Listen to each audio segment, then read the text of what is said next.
In 1974, Rammstein Air Base in West Germany was home to the United States Air Force European headquarters. The base also contained Detachment 1, the 512th Tactical Fighter Squadron. Tactical Fighter Squadron contained F-4 aircrafts that protected the base and protected the surrounding areas from enemy attack. To protect the base from an air attack, the 4th Platoon Bravo Company was deployed in the mountain pass northeast of the airbase. 6 miles southeast of the base was the Air Defense Operations Center, or abbreviated ADOC. The air defense system protecting Rammstein Air Base contained 2 weapon systems: a Vulcan cannon firing 20mm rounds in the air for low flying, and a Chaparral missile system that could knock down anything that was higher. At 22:30 hours on May 23rd of 1974, the ADAC informed the Army Air Defense Unit that an object was tracked on radar flying towards Rammstein Air Base. The object was designated Bogey 1. The Army unit was informed Bogey 1 was flying at 6,000 feet and did not identify itself. The Army unit immediately went into Red Option 1, which meant all air defense systems were activated. After all attempts to identify the Bogey failed, the commander authorized the Army unit to shoot down Bogey 1. Both Chaparral and Vulcan systems locked onto Bogey 1. However, at 22:47 hours, just a few minutes later, Bogey 1 disappeared from radar. Now, this bogey left the radar screen and might have landed just north of Rammstein Air Base. So immediately, ADAC notified the Rammstein Air Base command post that this craft left the radar and might have landed. So security forces at Rammstein was notified to search the area for Bogey 1. Now, the security force would have been the Air Force security police personnel, combat trained with heavy weapons and heavy vehicles going out there and trying to locate where this landed. Now, this is over an hour later. ADAC advised the Army Defense Command that Bogey 1 was flying directly at their location, 16 miles away at 2,900 feet. Now, what happened between that almost 2-hour period of time? We don't know. Now, you can just imagine what the commander of that air defense system thought, how he was going to prepare. I mean, suddenly he's told, here it is, it's coming right at you. Both the Chaparral and the Vulcan system locked onto Bogey 1. The Vulcan fired first at Bogey 1. All the Vulcan rounds struck Bogey 1. Bogey 1 continued to fly, at which time the Chaparral missiles was activated and fired at the bogey. Hitting the bogey, a second Vulcan system fired another 6 rounds. Remember, we're talking about 6,000 rounds of 20mm. Bogey 1 crashed in a field west of Rammstein. It fell in a field some distance away from the air defense artillery personnel, and again, west of Rammstein Air Base. In a large field, the closest community would have been the village of Rammstein, which would have been north of where this craft landed. 1:43 a.m., a German police patrol arrived at the crash site. The German police patrol was accompanied by an Air Force security policeman. Bogey 1 was on the ground but didn't seem to be damaged.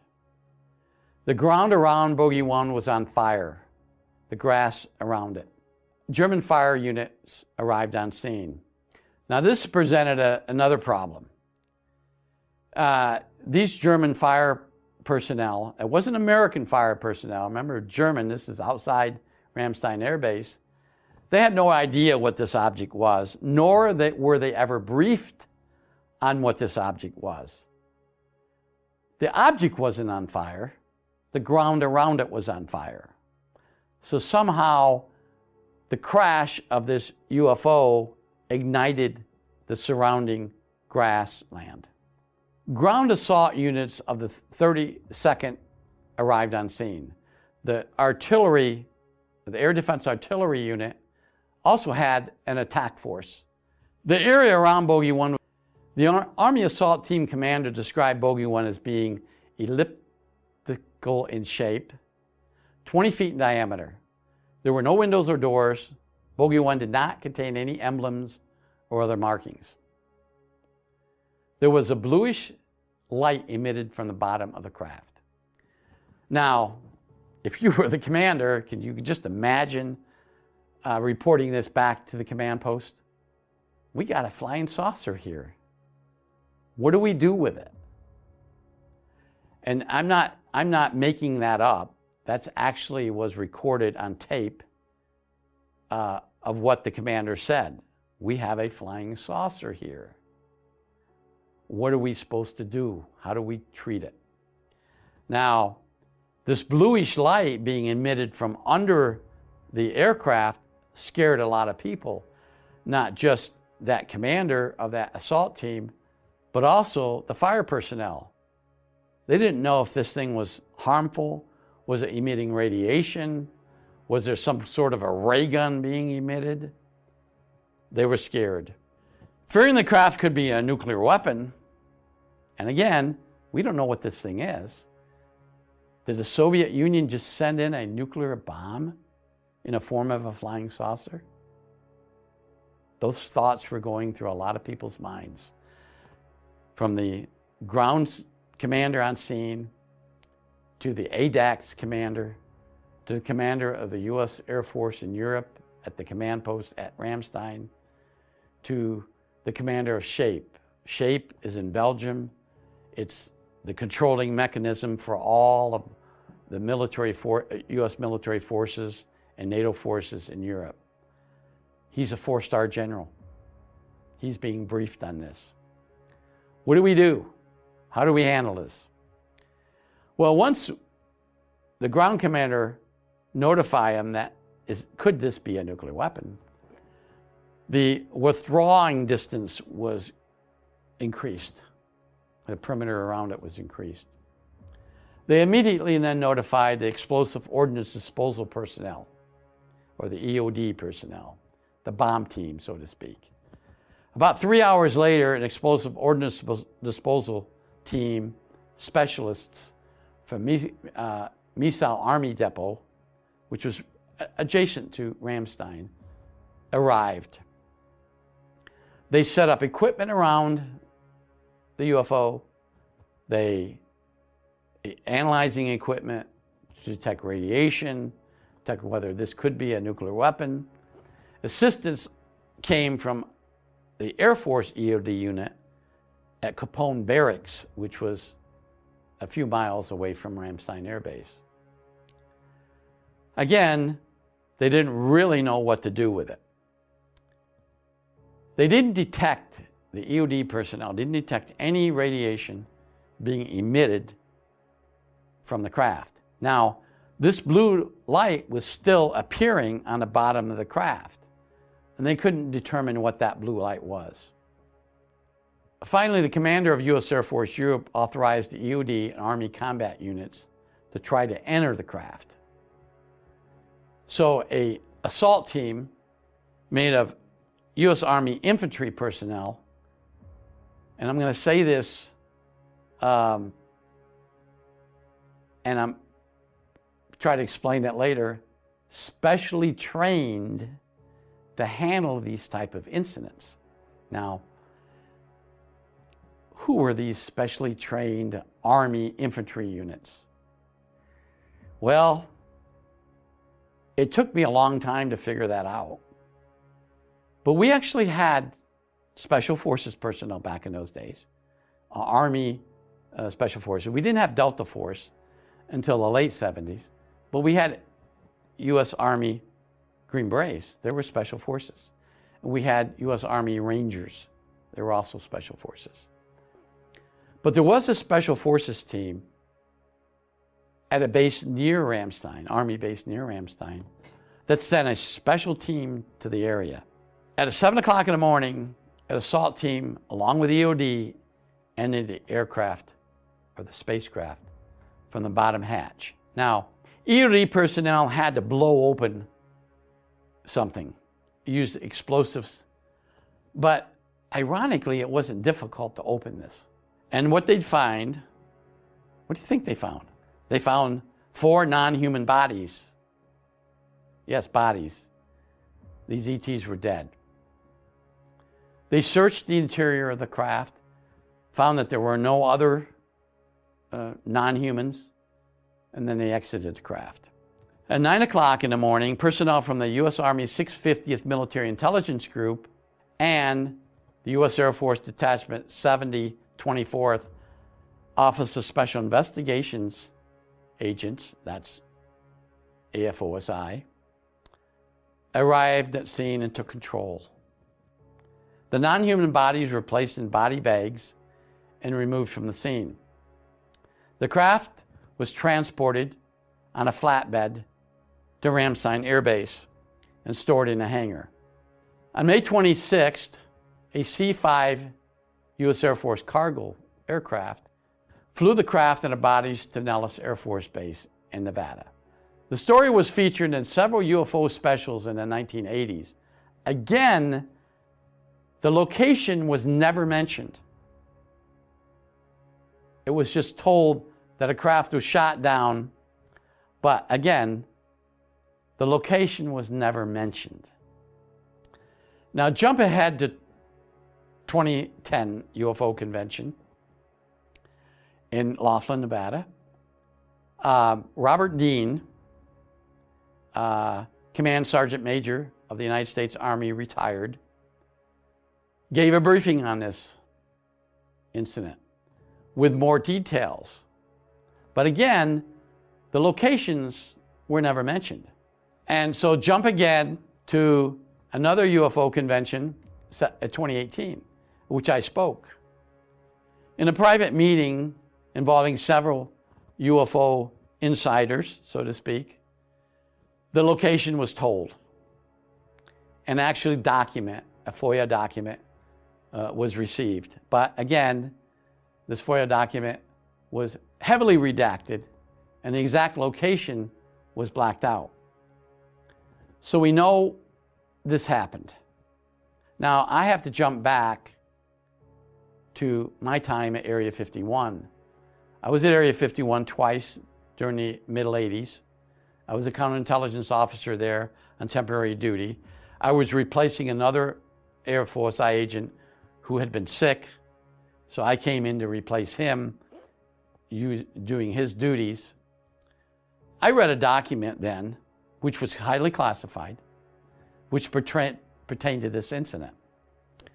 I couldn't talk about it before, but now that it's out in the public, I can talk about it. This craft that was brought to Area 51 in the 70s was still there.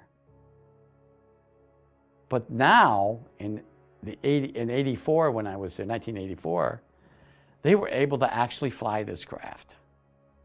How they did it, I don't know. I wasn't briefed into research and development or technical or scientific data. I was an intelligence officer. I had access to some of the information, but not all of it. The bodies that were recovered from inside this craft that was shot down near Rammstein Air Base, West Germany in 1974 were still there in a cryogenic chamber. I had the opportunity to see pictures of these two bodies, but I was never able to actually go in and learn anything more about it. So this incident really happened.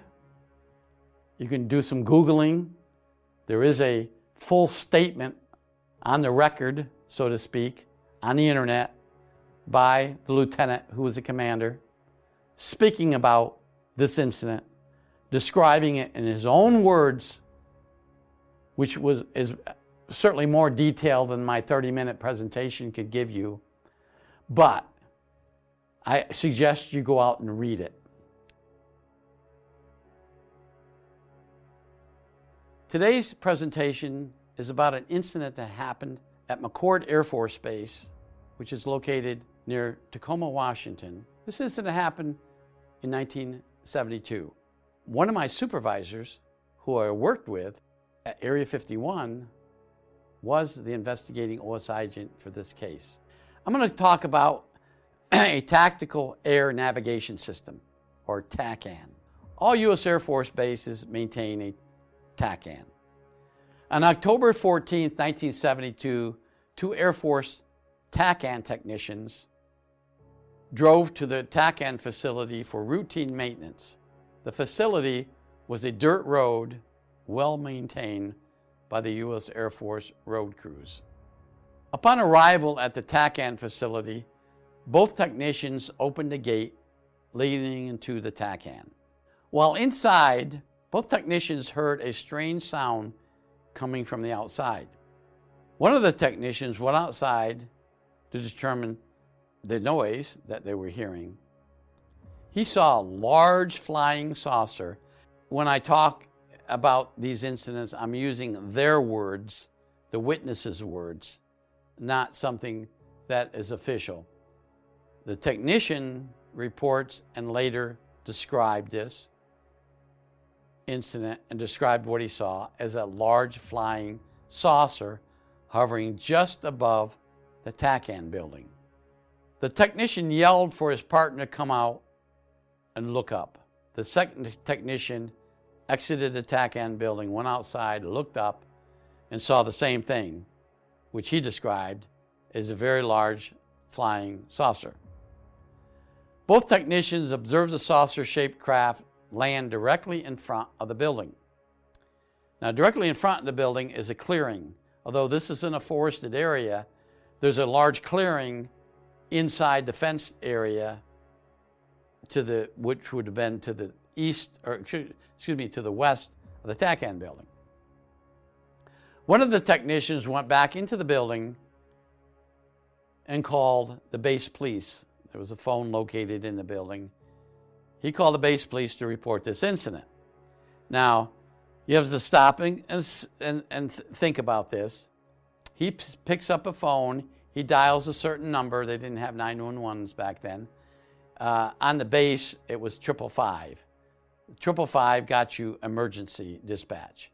An emergency dispatch contained the base police, the fire dispatch, and ambulance dispatch. He told the dispatcher who answered the phone that a flying saucer had landed where he was located and that they needed some help. He also observed two entities wearing silver suits, bright gold-colored helmets, exit the craft. Now, he's inside the building with the phone describing what he's seeing on the outside. He's giving real-time information to the dispatcher at the base police office. Now, obviously, this technician on the phone and the other technician that was standing near the phone were startled by what they were seeing. They were seeing a UFO land, or a flying saucer, and two entities, as they call them, exit the craft, and they walked towards the technicians. As the one technician was describing in real time what was happening, he startled. He said, "I'm startled. Hold on a minute." And then he came back just a few seconds later and said, "They're walking into the building."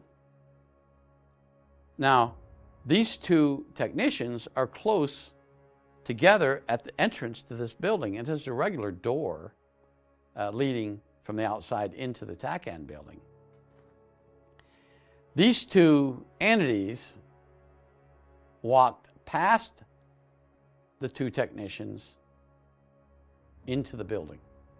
Now, the strange part about this is that the technicians, although one of them was on the phone and the other one was standing in close proximity to his partner, they feared that they would be harmed if they moved. So they never moved, but somehow these two entities got through them. They walked through them. They got through them in some way. That's how the two technicians described it. They walked by us. There wasn't enough room for anybody to walk past them. It's a regular door. And both technicians were in the doorway. How did these two entities get by them? That puzzled a lot of people. We're going to talk a little bit about the explanation of this later. The entities walked into the building. One of the technicians turned around and watched them. Now the building was about 12 foot by 16 foot. It wasn't a big building. And it also contained racks of electronic equipment. The TACAN equipment was in there, plus the radio equipment was also in there. The radio repeater system was also in this building. So there wasn't a lot of area to move around. The only thing other than that in this building was a small desk with a chair that the technicians could record in their log of what they did. One chair. One of the technicians watched these two entities move around the building, looking at the equipment, not damaging it, just kind of walking by and viewing it. And then the two entities exited the building and walked to the rear of the TACAN building. They came out and walked around to the back of the building. The two technicians moved into the building and locked the door from the inside. They realized their safest place was inside the building. They could lock it from the inside, and they had a telephone, and they had limited supplies in there to survive. They didn't know how long they would be in there, but they figured they were safe inside the building. It took about 17 minutes for the U.S. Air Force security police to arrive on scene. Now there's another confrontation. The two U.S. Air Force security police personnel, armed, exited their patrol vehicle and confronted the saucer. It was parked right there. Although the two SPs did not have any contact with the technicians at this point, because remember, the technicians were locked inside the building, they did examine the saucer. Again, the two entities were around. The two policemen couldn't see any entities. They just saw this ramp that's down on the ground and this big saucer sitting on some tripods. So the security police personnel thought they would examine the craft to see maybe these entities were inside. Interviewing them later, one of the senior security police person thought that this might have been some sort of an Air Force craft that was secret. A short time later, the two technicians exited the building and informed the SPs of what happened. And they pointed to the rear of the building, saying that the two entities are back here, behind the building. At this time, a second U.S. Air Force security patrol arrived. This time, there was a security policeman with his working dog, or a patrol dog. The patrol dog immediately ran to the rear of the building, ran away from his handler to the rear of the building, and began to bark. The dog handler ran behind the building after his dog. The patrol dog and his handler confronted the two entities. They were standing behind this building. Verbal commands were given by the security policeman, but the commands were not obeyed. It appeared that these two entities couldn't understand anything in English, and they didn't respond in any other language.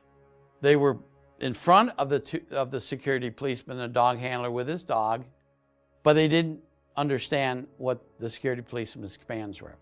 The entities continued to move towards the saucer. The patrol dog then attacked one of the entities, tearing the sleeve of the entity's uniform or outfit. Unbeknownst to the SPs, another entity exited the craft. Now, no one knew that there was another entity inside the craft.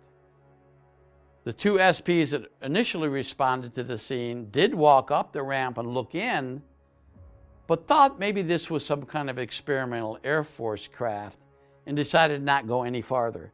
As the entity was attacked, he pointed something at the dog, which caused the dog to immediately run away. Not harming the dog, not shooting the dog with any kind of explosive device or bullet, but it scared the dog. Both entities carried the injured entity back to the craft. So the one that got out of the craft came back to where the other two were. The attack on the one entity seemed to injure him, and he was on the ground. But the other two entities picked him up and carried him back to the craft. One of the SPs pulled out his .38 caliber revolver and fired several rounds at the entities. I don't know if that was such a good idea, but placing yourself in such a situation that you had virtually unknown entities attacking you or being in your presence, I think maybe they considered it a hostile act because they chased the dog away and they didn't know what this device was that one of the entities was carrying. So the one policeman fired his gun at the one entity. The bullet seemed to stun one of the entities, who then fell to the ground. Now we have two injured entities. Additional SPs and two U.S. Army military policemen from nearby Fort Lewis arrived on scene. They just happened to be in a patrol area, and they heard the call for assistance, and they arrived. Eventually, the entities were able to pull their injured comrades back into the craft. But the craft did not immediately fly away. It remained on the ground. It was surmised that the entities were trying to maybe provide first aid to their injured comrades. A U.S. Air Force security police supervisor arrived on scene and ordered the guards to disable the craft in some way. Now, no one knew where this craft came from. No one knew exactly what this craft was made of. Two entities that appeared non-human. So how were they going to disable this craft? They tried a number of things by shooting an M16 rifle into the bottom portion of the craft. Now remember, the bottom portion of the craft was still open. They even tried to fire rounds into that area. Eventually, a beam of light was directed out of the side of the craft, striking one of the Army MPs. He fell to the ground. The other MPs and security policemen quickly moved away from the craft. Now we got an injured soldier. They pulled him away. When they pulled him away and the others retreated some distance, safe distance away, the craft then flew away towards the west. Two F-106 fighter jets from the 318th Fighter Interceptor Squadron on base flew an intercept mission towards the craft that was flying away. However, this UFO or flying saucer was able to outfly the two F-106 jets. Eventually, the AFOSI arrived on scene and began a detailed investigation of the incident. The incident was classified top secret and remained in the OSI files unsolved. Eventually, this incident was moved into a training manual for OSI agents. Now, when the OSI agents arrived on scene, what did they do? They immediately started an investigation. They started to collect evidence. The injured military policeman was transported by ambulance to Madigan Army Hospital, which was just a short distance away. He was examined and found some burns on his left arm and left side near the lower part of his rib cage. Doctors examined these wounds but couldn't determine how they were formed. What happened? What ray gun, or as they mentioned, one of the doctors mentioned to OS agents, or what kind of maybe laser was pointed at this particular MP that disabled him. Speaking with this MP later, he said he was disabled. His whole body felt numb and he fell to the ground. He couldn't move. But it was only short-lived. He said after a few minutes he was able to get back up again. But then he noticed that his uniform was burnt. And then he noticed that his skin was burning, both on his left arm and just under his rib cage. The military working dog that was stunned was also examined by veterinarians, military veterinarians, who found these same style burn marks on the dog in 2 different places. What caused that? We never found out.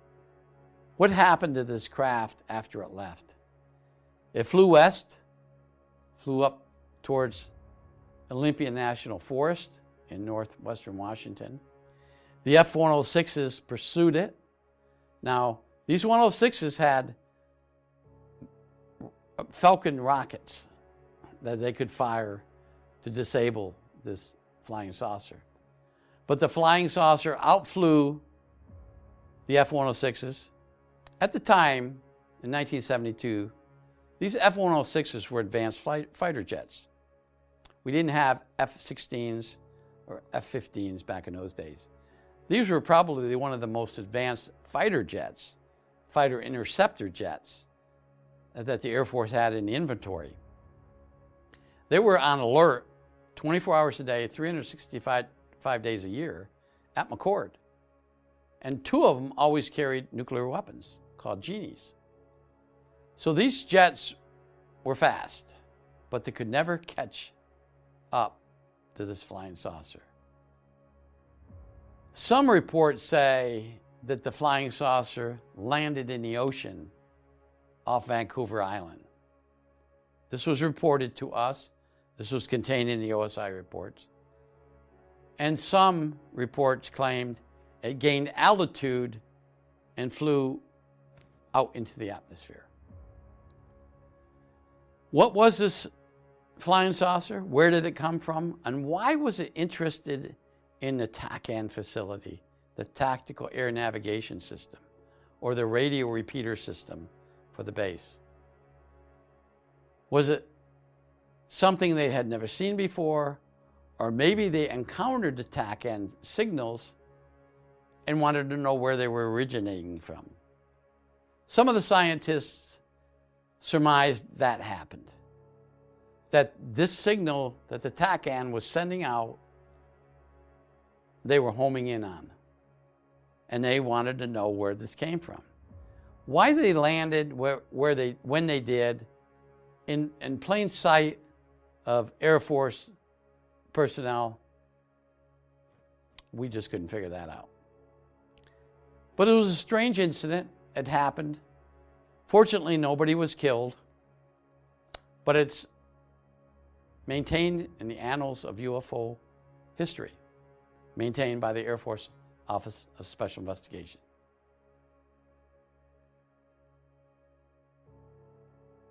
On January 22nd, 1985, U.S. intelligence learned of an incident involving the Soviet military and a UFO near an intercontinental ballistic missile site, or abbreviated ICBM site, near the town of Cherman-Chova in the eastern part of the Soviet Union.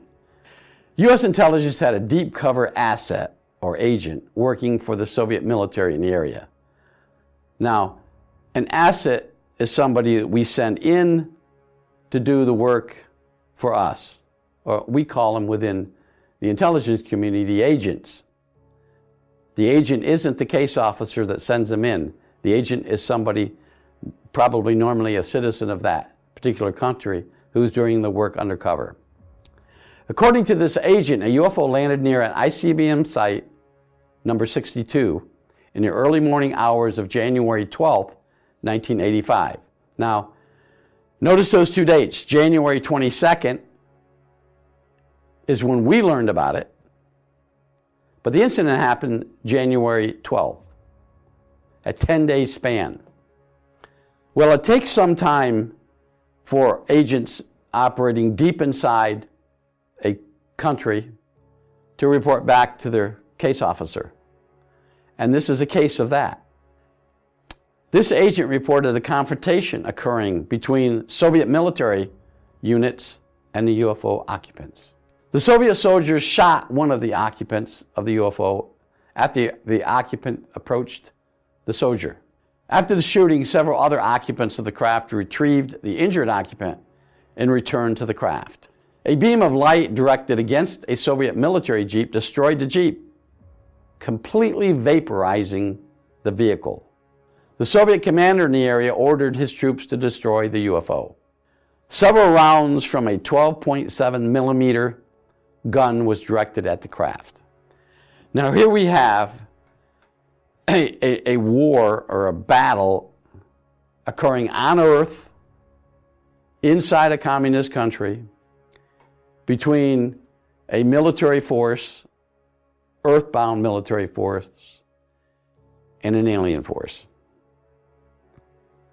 Now you can just imagine what information was being relayed from the scene through systems, through teletype systems or military communication systems, all the way to the Kremlin in Moscow. You know, fortunately, we were able to tap into some of those communications. We had the National Security Agency with spy satellites flying around the Soviet Union, especially in this area. And those satellites didn't just pick up what was on the ground as a photographic intelligence. They were also picking up signal, or SIGINT as we call it, signal intelligence, or ELINT, electronic intelligence. One of the 12.7 millimeter rounds struck the bottom of the craft. The craft glowed a bluish green color. At the time, 4 occupants of the craft exited and were taken into custody by Soviet military troops. The occupants were described as 1 meter in height, weigh about 25 kilograms, no hair, 4 fingers, no thumbs, narrow feet, wearing heavy boots. The occupants were wearing tight-fitting silvery suits. No weapons were observed on the occupants, which the Soviet military named Shoshashka, or creatures in English. That's the word for creatures in English in Russian. Now, I've done enough of these presentations, and I'm sure my viewers out there have listened to the description of ETs in the past. This particular description of ETs sounds just like the Greys, exactly like the Greys, with exception of the boots. But this might be just the interpretation of what these ETs are wearing by the Soviet military. The creatures were transported to Sashilakova, a military barracks near this location, and detained. Once at the barracks, Soviet doctors examined the 4 creatures, including the injured one. The doctors revealed the creature's eyes very oversized compared to the size of their head. The head was pear-shaped, no ears were observed on the creatures. The mouth consisted of just a small slit. 2 small openings were above the mouth and was assumed to be the nostrils. An attempt was made by Soviet intelligence personnel to communicate with the creatures. A number of different languages were used to try to communicate with them: Russian, English, French, German, and even Chinese. However, the creatures could not understand any of these languages. Sign language and other attempts to communicate failed. The occupant sat without making a sound. Now, you can imagine what these creatures were feeling. Maybe we can't because we don't know how they think. But we as humans would be pretty scared. We're in a hostile environment. They're being interrogated by strange-looking creatures themselves. We, humans, who were wearing guns or weapons. The creature's craft was secured by Soviet military personnel. The craft was described as being 15.5 meters in diameter, 5 meters high. The craft was dark gray colored with no noticeable engines. And it did not have any markings at all. No markings whatsoever on the craft. It did have lights that would come on and off at various locations on the craft, but there wasn't any other markings. U.S. intelligence analyzed the report given by this agent. The agent was a reliable source U.S. intelligence had used for 22 years. So this spy, as I can call him, had been working for United States intelligence for 22 years. So he was a reliable asset to us. We knew the agent was there. He was part of the Soviet military team. Although he wasn't actually at the scene, he was in a supervisory position and he was located some distance away from this. But he was receiving all the communications that was occurring between the ground forces and the command post. The information provided by the agent is somewhat unbelievable based on the subject matter. However, U.S. intelligence feels the information warrants further investigation. Now remember, I talked about collecting ELINT, SIGINT, and voice intercepts before. That information wasn't available to the agents, our assets on the ground at the time, or our team of case officers. That information came later. Ironically, U.S. intelligence did obtain 22 of the 100 photographs taken at the scene.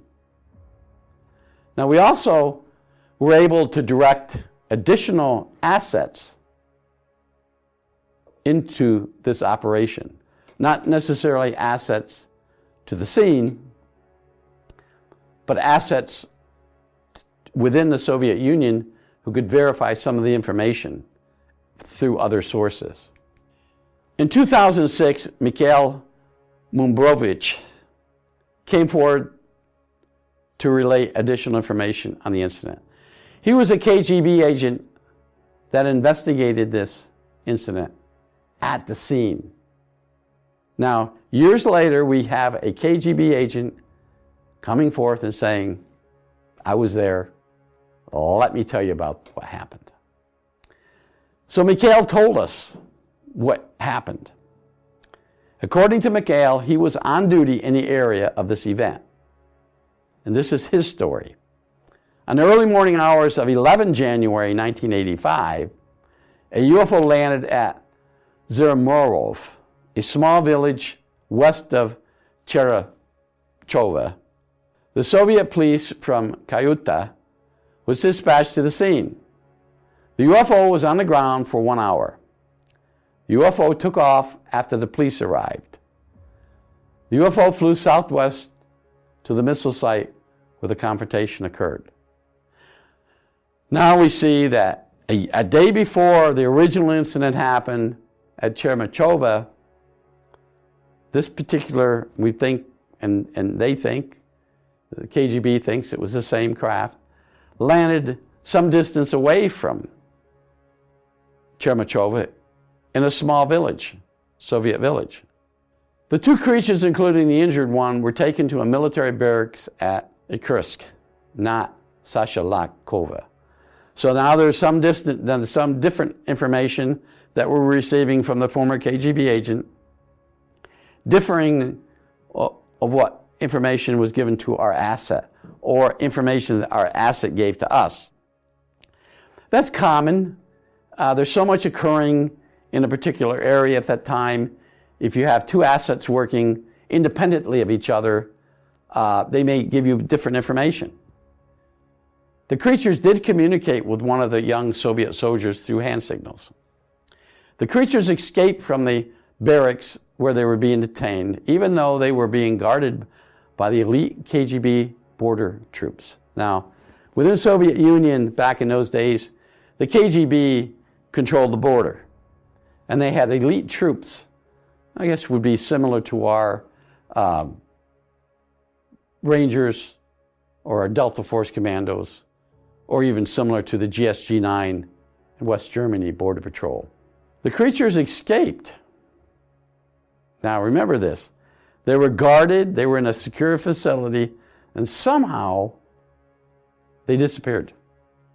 If you put all this together, you realize that a real incident happened inside the Soviet Union. Maybe this was the Roswell. Actually, this would have been more than just a Roswell incident.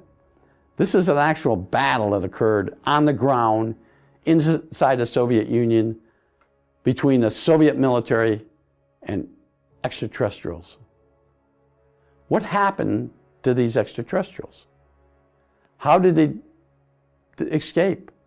Or did they just disappear? Did they have the ability to do that? And why hadn't they disappeared prior to this? All these questions we can think about and theorize, but we don't know the answer to. They're gone. But what the Soviets did have, and now the Russians have, is the craft. The craft didn't disappear. The craft is still in hands of the Russian government, probably at Kapustin Yar or some other place being analyzed, and maybe even reverse engineering. I mean, we did this in the past at Area 51. I'm sure the Russians are doing it today, and they'd probably done it in the past. And this is probably not the only craft the Russians obtained. We knew before they had two crafts at Kapustin Yar back in the 80s they were collected before that. Now, in 1985, they have another craft. It sounds to me like this craft is a lot bigger than the other two crafts they had. So now they have at least three crafts. Anyway, that concludes my presentation regarding the incident at Cherman-Chova. I hope you enjoyed it. Until next time, I'm Richard Doty. From 1951 to 1978, the United States Air Force operated a series of radar sites throughout the United States, Canada, and Alaska. Benton Air Force Station was one of these defense zone radar sites, located on top of Red Rock Mountain in central Pennsylvania. On March 5th, 1965, two Air Force technicians assigned to the 648th Radar Squadron was assigned to repair the radar antenna located near the northeast corner of the radar site. At Red Rock, at the Air Force Station at Benton, there was a height finder radar system, which meant it found high-flying objects. They both drove to the antenna. The day was blustery, with high winds and frequent blowing snow. The technicians arrived at the radar antenna and opened the outer door to access the control system for the radar. Just as both technicians were about to enter the building, they observed an object hovering directly above the antenna. It was a disc-shaped object that was just a few hundred feet above their location. In the front of the site, or east of where they were at, west of where they were at, was a softball field.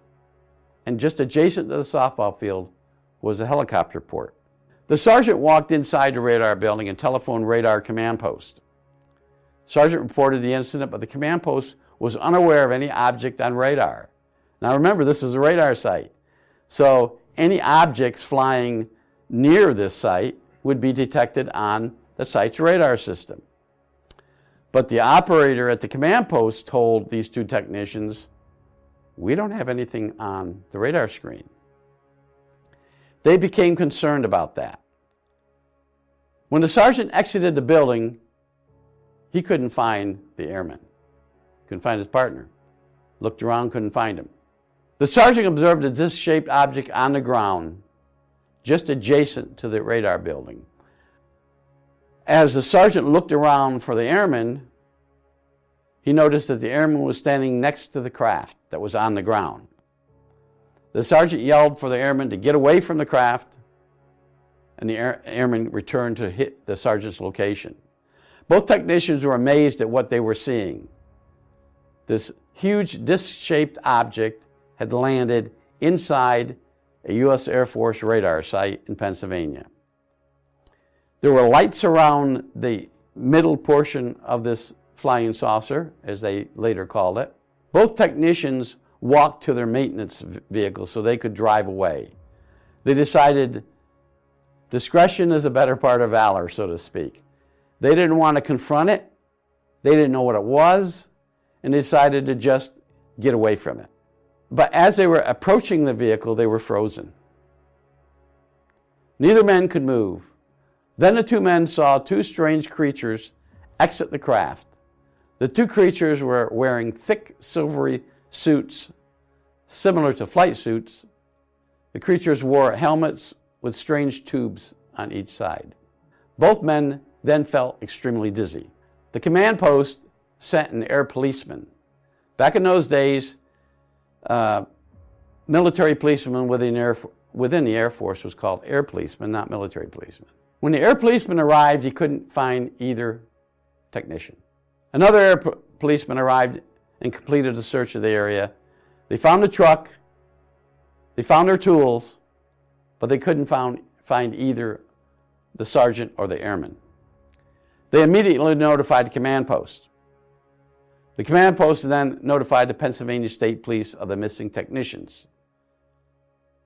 Then they conducted a search, both inside the radar site by air policemen and by other site personnel, because this site only had 6 military policemen assigned to the site.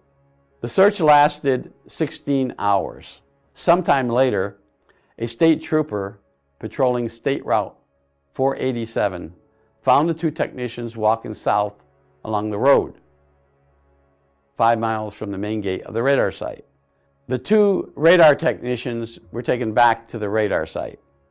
The two technicians were treated by Air Force medics at the radar station, but then transported to a hospital at the town of Williamsport, Pennsylvania, for advanced treatment.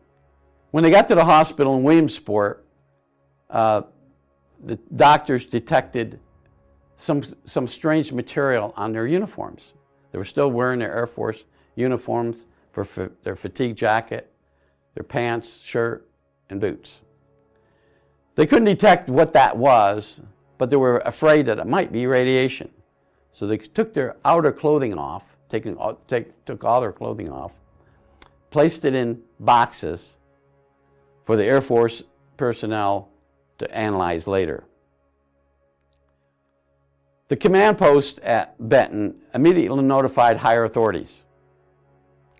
Notified their command post at Stewart Air Force Base, and also notified the Operations Defense Air Sector at Griffiths Air Force Base near Rome, New York. Immediately, the Air Force Office of Special Investigations sent a team of agents to the radar site. OSI agents interviewed the two technicians at Williamsport Hospital. The two men told their story to the agents. They did this 2 different times, separated from each other, meaning one technician was in one hospital room and the other was in the other hospital room. They told their stories to 2 different agents. The stories were exactly the same, but they lost time. They were unconscious. They couldn't tell everything that happened. Everything right up to they got close to the craft, the dizziness started, and then they found themselves walking along a highway north of the site. They didn't know what happened. Examination of the 2 Air Force technicians revealed strange marks on their necks, face, legs, and backs. Both men were dehydrated. Both men were eventually airlifted to an Air Force hospital at Stewart Air Force Base in New York. for advanced care. Air Force OSI agents went to Benton Air Force Station, went to the site where this allegedly happened, examined the area, and found 4 pod marks, or 4 marks in the ground, indentations. But in the Air Force OSI report, they identified them as pod marks, as if pods or landing pods had been indented into the soil. Now remember, there was snow on the ground during that time period. The OSI agents arrived about 12 hours later, but there were still indentations in the snow. They analyzed those indentations, and there was some small amount, but there was some radiation detected. Nothing else was found at the scene, nothing inside the building. The tools were analyzed, the tools weren't radioactive, and nothing was wrong with the radar. One of the concerns was maybe somebody came in, a foreign power, an enemy, a hostile force, landed and disabled the radars. But the radars were not disabled. They were operating just fine, functioning normally. So that didn't happen. The men were tested for drugs and alcohol, but none were found in their system. A radiation test showed an above normal level in their hair. The uniforms worn by the technicians, which was taken off at the hospital, contained trace amounts of alpha radiation. Now, there's different types of radiation, alpha being particles, beta being particles, gamma being rays, and then there's X-rays. Alpha is the least deadly because the skin can stop the penetration into a human body. The only way to get in to harm a human is through inhalation or ingestion. But they didn't find any alpha radiation in the technicians. Through further questioning, they revealed that once the 2 technicians were frozen, the 2 creatures moved them into a disc-shaped object. Once in the craft, both technicians were placed on examination tables. At this point, the 2 technicians were able to see the creatures without helmets. These creatures were gray in color, large eyes, no ears, only small openings for mouth. Although the creatures did not speak English, it seemed the 2 technicians were able to hear voices in their head. Now, let's talk about that a minute. We've heard this before in past, this is 1965, in past or previous abduction cases, and then abduction cases that happened since then. That although the ETs couldn't speak English, the abductee were able to understand them through some voices in their head. Now later on, years later, I think scientists realized that it wasn't telepathy that it was occurring, it was thought transfer. Whatever the person was thinking was being transmitted through a thought pattern or some way into the other mind. So both technicians lost consciousness while on the table. Sometime later, they found themselves walking along a road where they were picked up by a state trooper. Both technicians were transferred to the Air Force Psychiatric Center at Shepherd Air Force Base in Texas. The Air Force had a psychiatric center where they analyzed and housed airmen, military personnel, who had gone through some kind of psychological episode or had some kind of psychological problem. During a session with an Air Force psychiatrist, the doctor asked the 2 technicians if they had been abducted by space creatures. Both technicians answered yes. This was the first time the subject of UFOs or extraterrestrials were mentioned both by any kind of military personnel or by the technicians. Both technicians were eventually released back to duty and was discharged from active duty after their term of enlistment had expired. This is how we I learned about it. Chief Master Sergeant Chet Walters related this story to a UFO convention in 1992. Chief Master Sergeant Walters was one of the duty sergeants on duty at Benton Air Force Station on March 5th, 1965. Chief Master Sergeant coordinated the on-base search for the two technicians.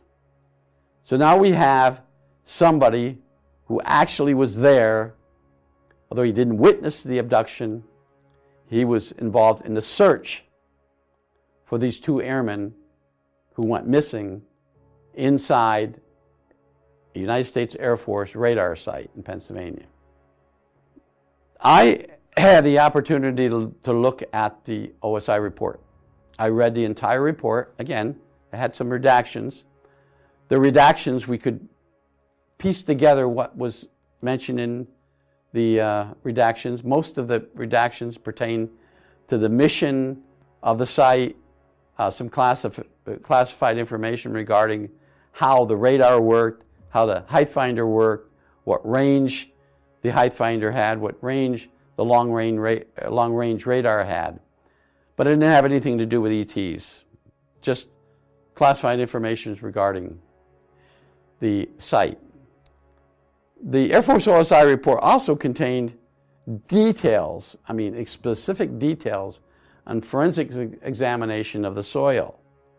Although the initial report that was made in 1965 didn't contain a full examination of the soil and the snow around where this incident happened, or full examination of the pod marks, this subsequent OSI report, which was dated in 1966, June of 1966, some 15 months after the incident, contained a detailed examination and analysis of the soil, the snow, and there was microscopic evidence of some unknown material on the ground and in the snow. When the snow was taken, it was placed by the forensics people from OSI, it was placed in cold containers. They wanted to maintain the snow at its original form. When they melted the snow and filtered it, they found this trace material that they couldn't understand what it was. They had it analyzed by the top metallurgists in the nation. It was sent to Los Alamos National Laboratories, Sandia National Laboratories, and even Lawrence Livermore. They couldn't determine what this material was. Trace, as I said, trace amounts of something. Well, even today, they can't determine what that material was. It's unknown to this planet. The molecular structures and other analysis couldn't determine whether it was something within our atmosphere or something that we have on our planet, Earth. It wasn't. They couldn't identify anything within the periodic chart, which contains all our elements. So they never found out what it was. They've done since some tests, as I was told, and this material might just be something that was a isotope of hydrogen.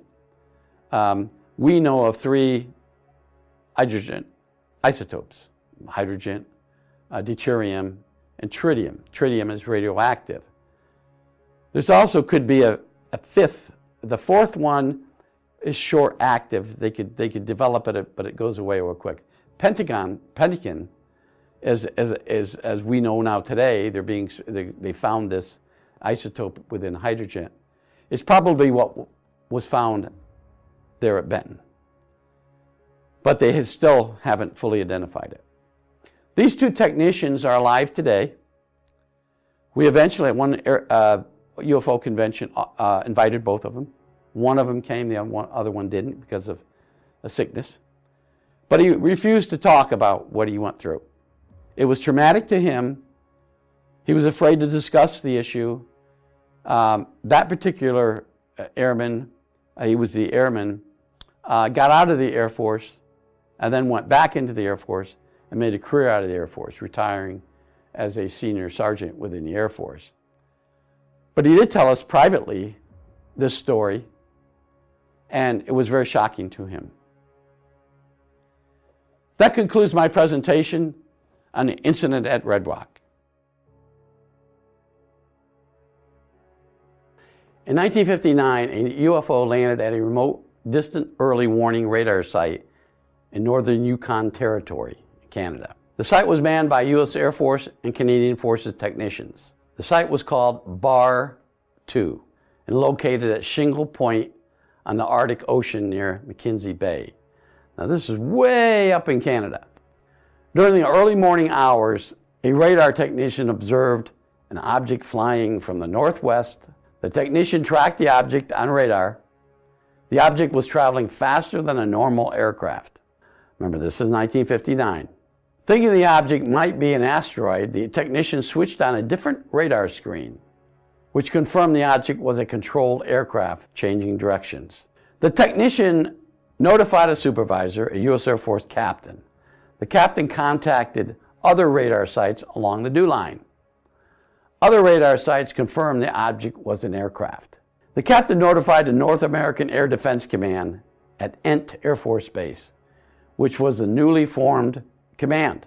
NORAD was newly formed back in those days. 2 F-102 fighter planes were dispatched from Elmendorf Air Force Base in Alaska.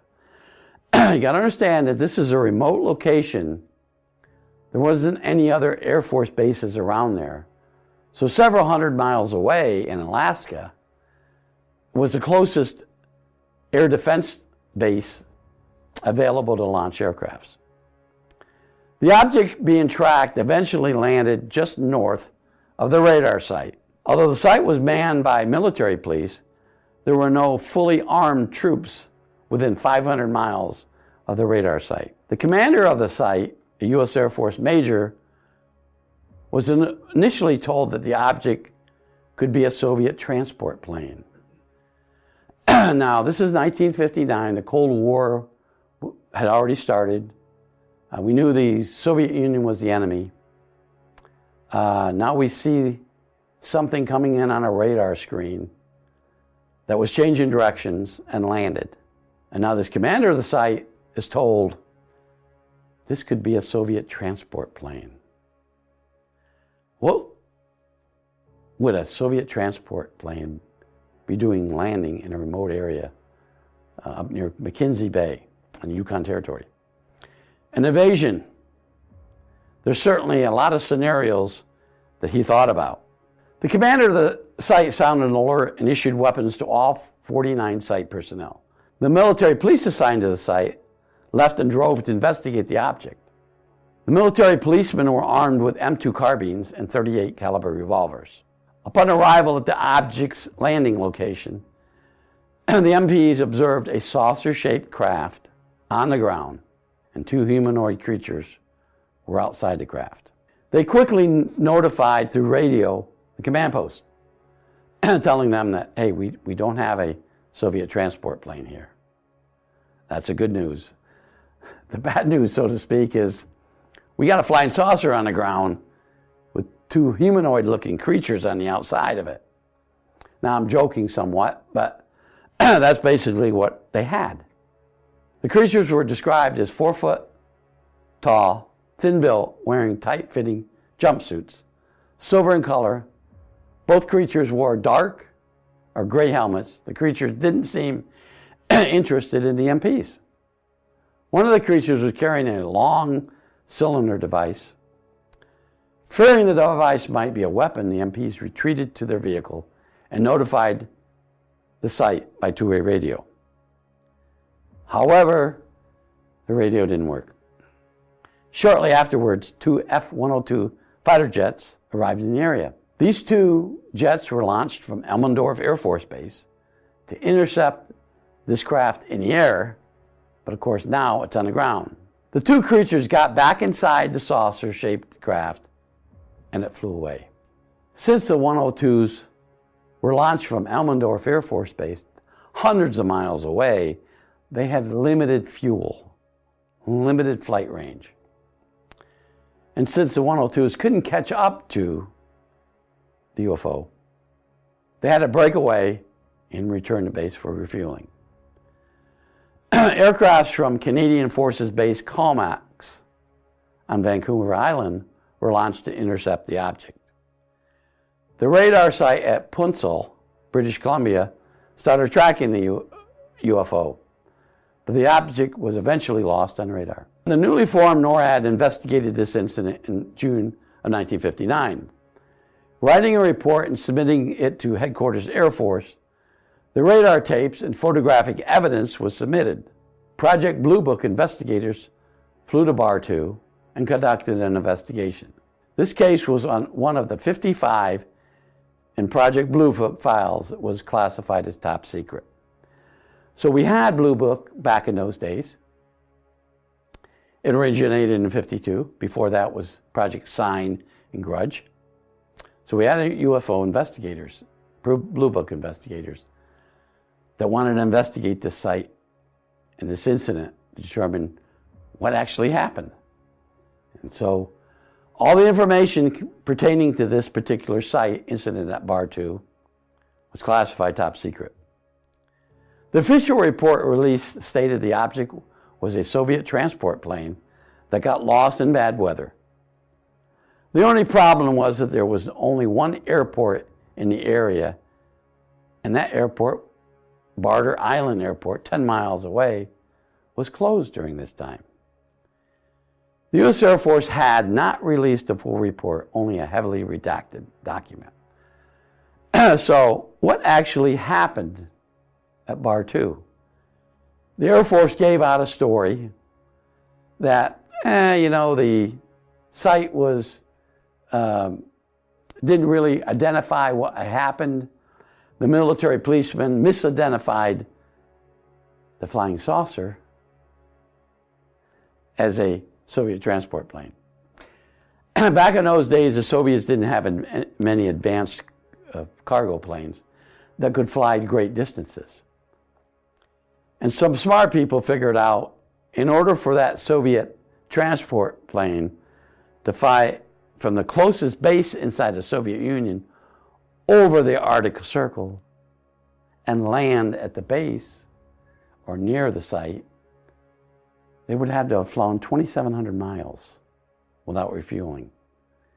There wasn't any aircraft in the Soviet arsenal that could do that. This is a document, the history of the DEW line, or the Distance Early Warning Radar sites, from 1946 until 1964. Lo and behold, in this document contained some information about this incident at Bar 2. But again, as you can see, it's redacted. The classification is redacted. The date is there, June of 1964, but everything else is redacted. I'm not going to show you the other pages because guess what? They're all redacted. Pertaining to Bar 2. Okay, let's talk about what really happened at Bar 2. There was a person assigned to Bar 2, a Canadian Forces sergeant, that is still alive. Is still alive today. He was 18 years old when he was assigned to Bar 2.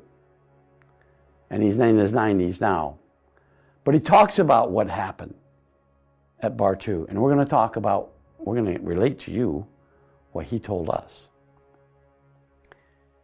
It was a heavily fogged day when this craft landed. It created a lot of stir among site personnel. And remember, there were 49 personnel, military personnel, Canadian and U.S. Air Force, assigned to the site. He said, we saw what it was. We saw on radar, the radar signature showed that this was not an airplane. This was a round, disc-shaped object that came in to the radar range area. They identified it as something non-identifiable, a bogey, so to speak. It wasn't an Air Force or any kind of conventional aircraft that they could detect on a radar screen. And the radar, even back in those days, knew what a conventional aircraft looked like and knew what the signature or what was appearing on the radar screen was. And this was not a conventional aircraft. It was a flying saucer. It landed. And he was in the operations center when the two military policemen returned and spoke with the commander and were scared to death. They said that these things, these creatures, were not human. They were alien. And they had this cylinder object they thought was a weapon. And now this is where it gets really interesting. Because one of the military policemen fired his weapon. He fired his handgun, not his rifle, but his handgun, which was a .38 caliber revolver. He fired this weapon at the creature, carrying the cylinder. So now we have a discharge of a firearm at this creature. But the creature didn't seem to be harmed in any way. In fact, the senior military policeman said, it seemed to him like the bullet went right through that creature. Now, if we were to read everything in this document, go through this entire document, it's going to explain everything that happened at Bar 2 near McKenzie Bay in 1959. But we're not able to do that. The Air Force is still keeping this from us. Now, we're talking about disclosure. Let's open up files, all the different incidents that have occurred in the past. Historical accounts of UFO landings and contacts, such as this contact. Why not? Let's open this up. Let's have the Department of Defense Inspector General's office given access to this information. Let them go in front of a congressional committee or a Senate committee and report this.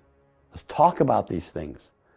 They gave gun sight videos of the incidents happened at Nimitz and Roosevelt. That's recent stuff. Let's talk about what happened back in the 1950s and 1960s. Let's talk about the incident at Bar 2. Let's talk about a confrontation that occurred between a military policeman and an extraterrestrial, where the military policeman fired his gun at the extraterrestrial, but nothing happened. The bullet went through. Didn't seem to harm the extraterrestrial. But we don't know that. Why? Because the ETs got in their craft and flew away. The F-102s and later on the Canadian Forces F-101s couldn't catch up to this craft. If it was a Soviet transport craft, we could have overtaken it. In fact, it would still be on the ground because it would have ran out of fuel. So we would have had it on the ground. And in captivity, the Soviet crew members. The Air Force report doesn't talk about the Soviet transport plane, or where it went, or how it was refueled, or how it took off. If it was there on the ground, it would have had to refuel because it would have had to come from a great distance to get there. There wasn't any Soviet transport plane. This incident involved an extraterrestrial craft that landed at this radar site for some particular reason. We don't know why. Why did it land there? Maybe it was drawn there by the signals being emitted by our radar system. Maybe that's the answer. Maybe they were drawn there by frequencies, radio frequencies. Now, radar operates on frequencies. Maybe that's what drew them in there. Or maybe they were just curious. What was this radar site? What did Earth-based creatures have down there? So they went down there to investigate themselves. And lo and behold, they get confronted by Earthlings, one of them firing some kind of a weapon at them. We don't know anything other than what I just told you. But if we could get this document and get it unredacted through this disclosure that we're supposed to have, we can learn more about what happened there and at other locations around the Earth. The entities continued to move towards the saucer. The patrol dog then attacked one of the entities. As the entity was attacked, he pointed something at the dog, which caused the dog to immediately run away. One of the SPs pulled out his .38 caliber and fired several rounds at the entities. Today's presentation is about an incident that happened at McChord Air Force Base, which is located near Tacoma, Washington. This incident happened in 1972. One of my supervisors, who I worked with at Area 51, was the investigating OS agent for this case. I'm going to talk about a tactical air navigation system, or TACAN. All U.S. Air Force bases maintain a TACAN. On October 14, 1972, two Air Force TACAN technicians drove to the TACAN facility for routine maintenance.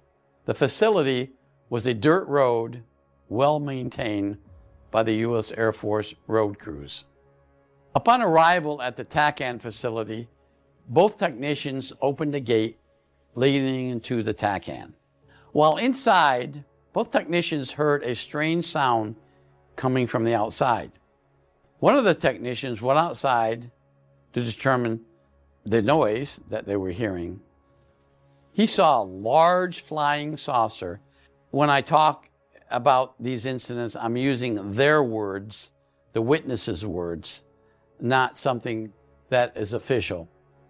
The technician reports and later described this incident and described what he saw as a large flying saucer hovering just above the TACAN building. The technician yelled for his partner to come out and look up. The second technician exited the TACAN building, went outside, looked up, and saw the same thing, which he described as a very large flying saucer. Both technicians observed the saucer-shaped craft land directly in front of the building. Now, directly in front of the building is a clearing. Although this is in a forested area, there's a large clearing inside the fenced area which would have been to the east, or excuse me, to the west of the TACAN building. One of the technicians went back into the building and called the base police. There was a phone located in the building. He called the base police to report this incident.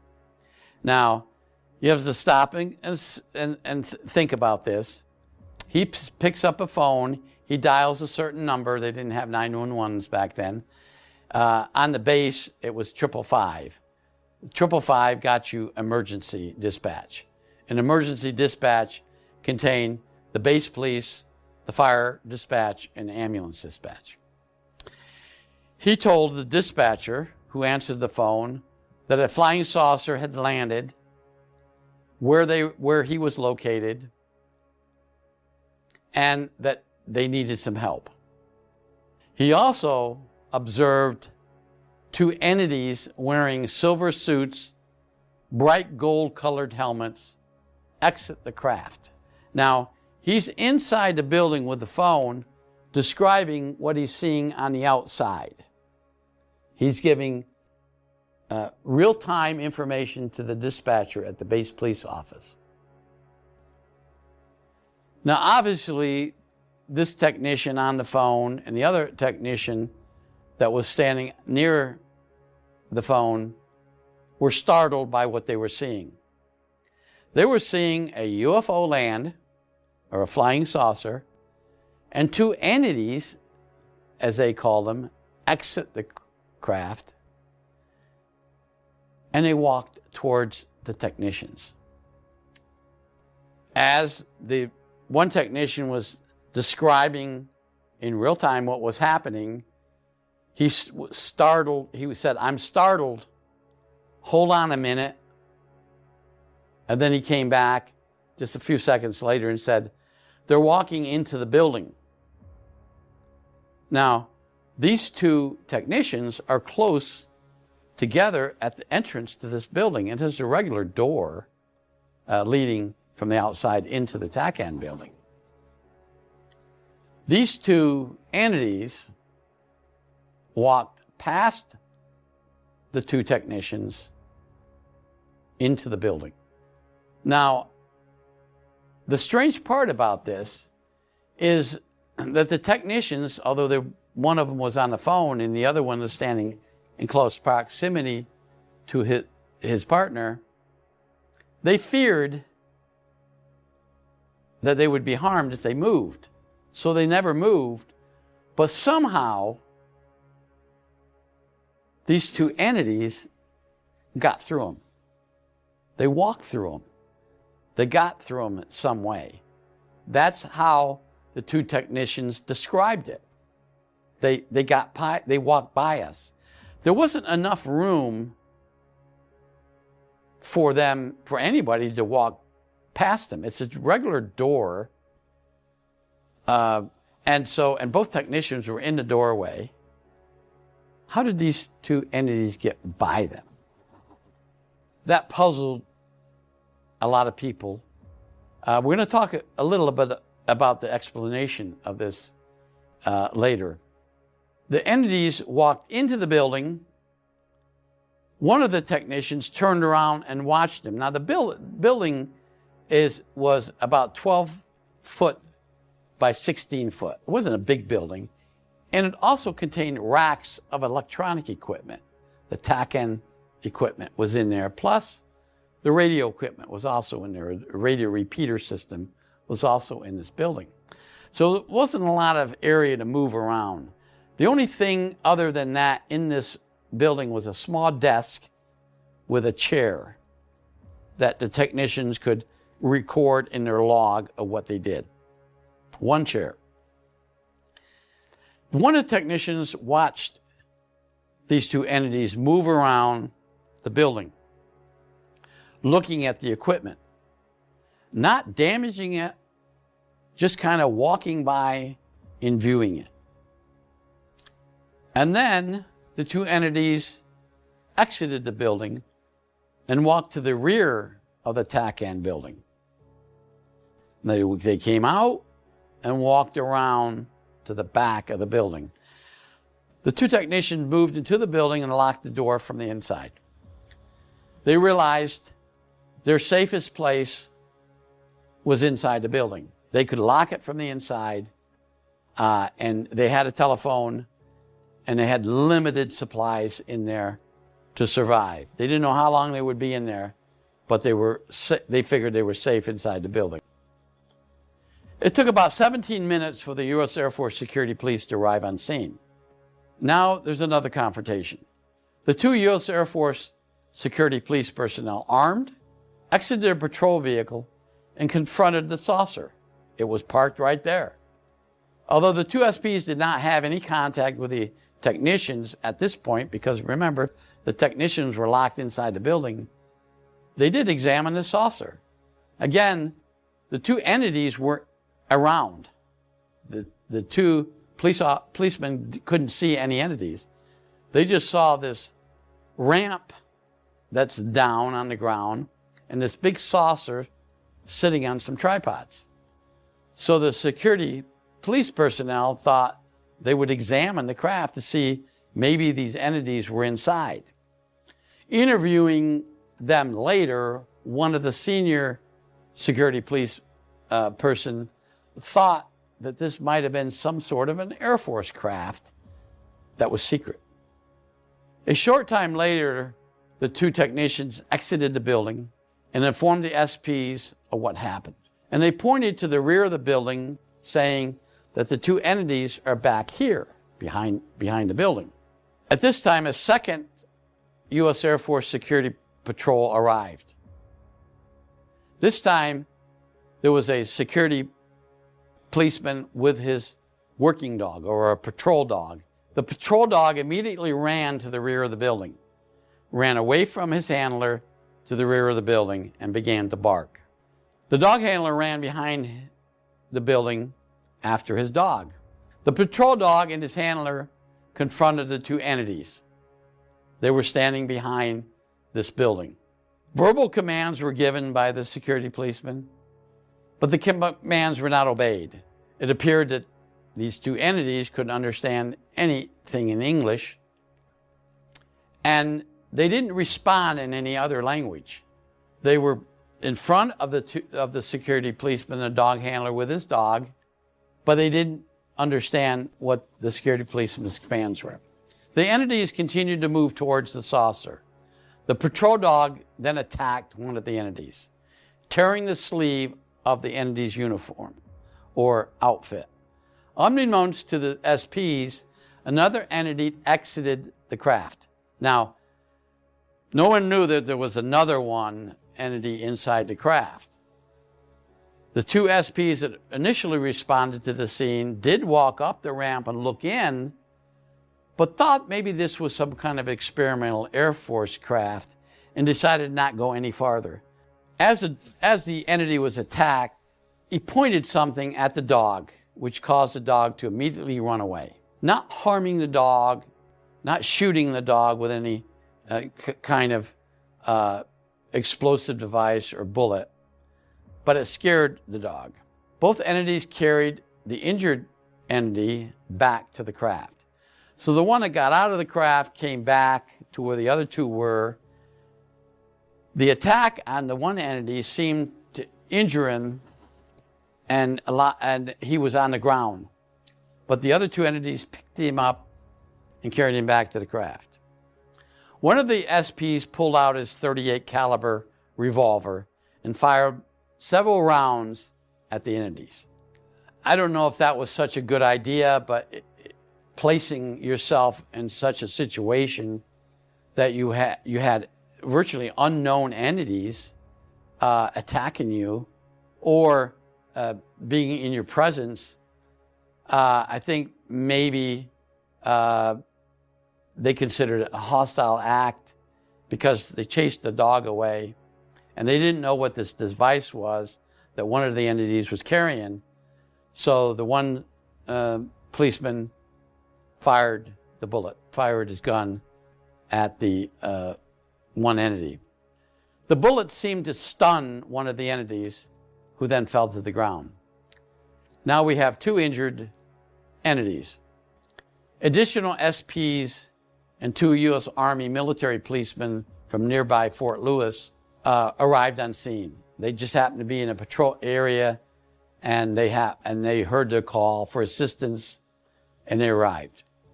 Eventually, the entities were able to pull their injured comrades back into the craft. But the craft did not immediately fly away. It remained on the ground.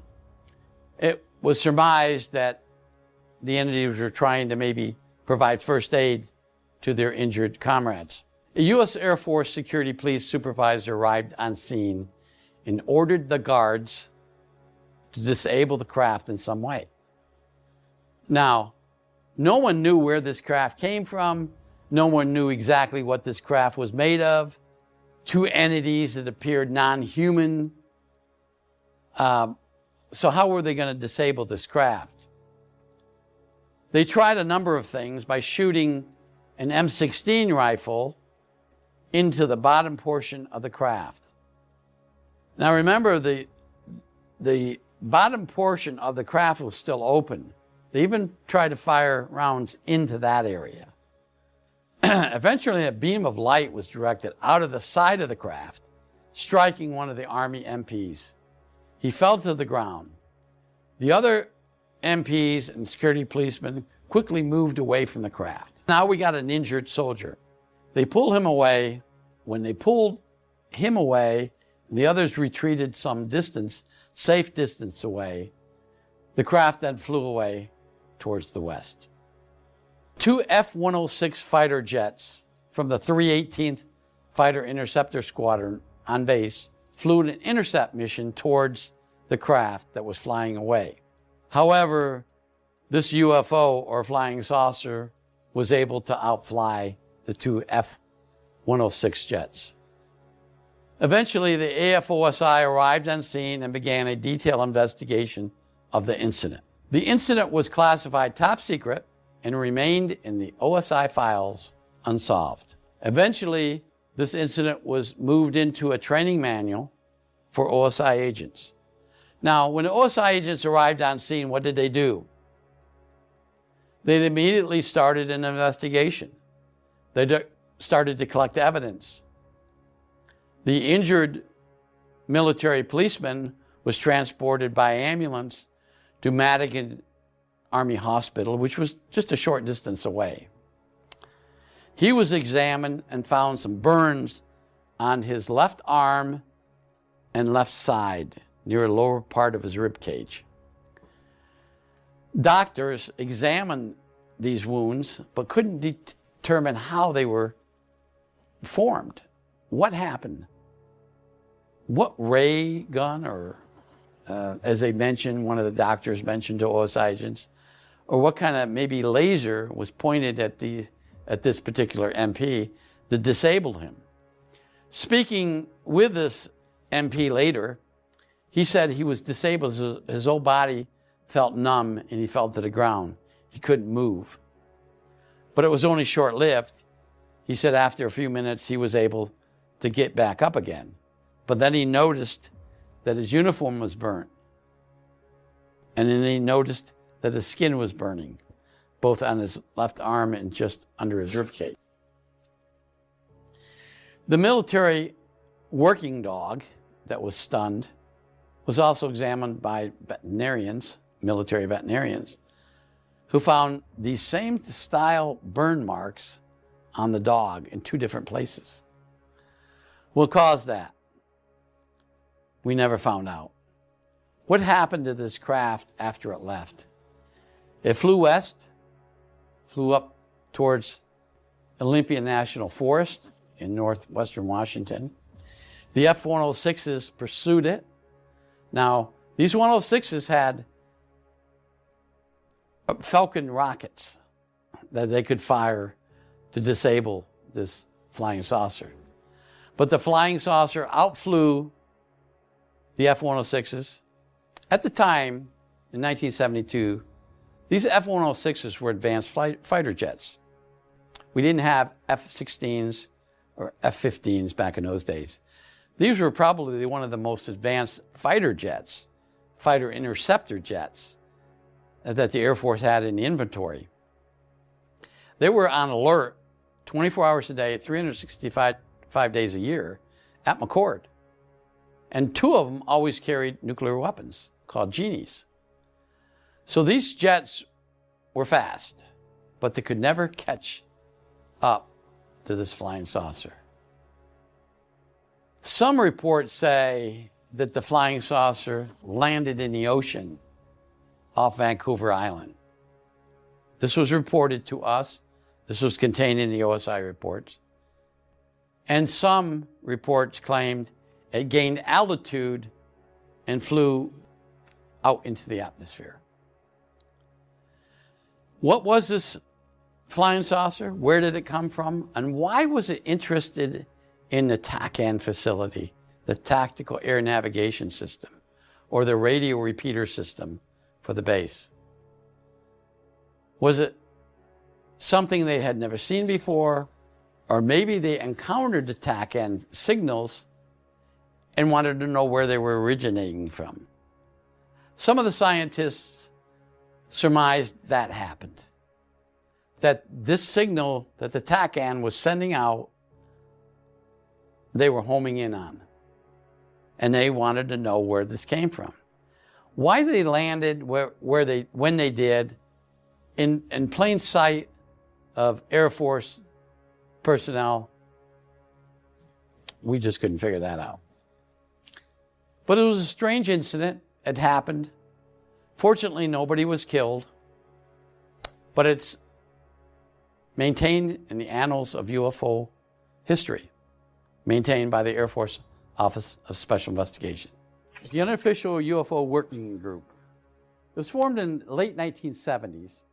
A small group consisting of U.S. government officials with high security clearances. Everyone within the aviary were government employees with a security clearance.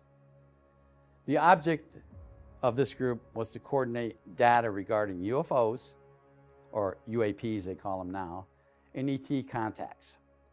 Everything that we knew, or everything that we wanted to know regarding UFOs, was filtered through various government agencies back then, primarily the Defense Intelligence Agency.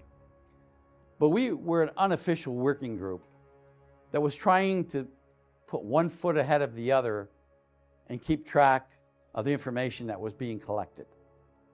And we also wanted to form an alliance with the MJ-12 group, working either alongside them or working with them. The aviary always met in secure facilities, such as a CIA safe house in Vienna, Virginia, or other facilities around the eastern part of the United States. Most of the meetings were in the east, with the exception of a couple that were in Dayton, Ohio, and one in Vermont. The group was led by the former director of the Central Intelligence Agency, and we'll talk about him later. Let's talk about who they are, who the members of the aviary were. Blue Jay, code name for Dr. Christopher Green, neurologist and former CIA officer. I worked with Kit Green in Europe for many years. Kit Green was an expert when it comes to ET relationship with medicine. Then we had Siegel, code name for Dr. Bruce Maccabee, a PhD research scientist in optical physics and laser weapons with the United States Navy. Pelican. Pelican was Ron Pandolfi. He was a CIA Deputy Director for the Division of Science and Technology. Next one, codename Owl, was Dr. Hal Puthoff, a physicist with the Institute for Advanced Studies at Austin.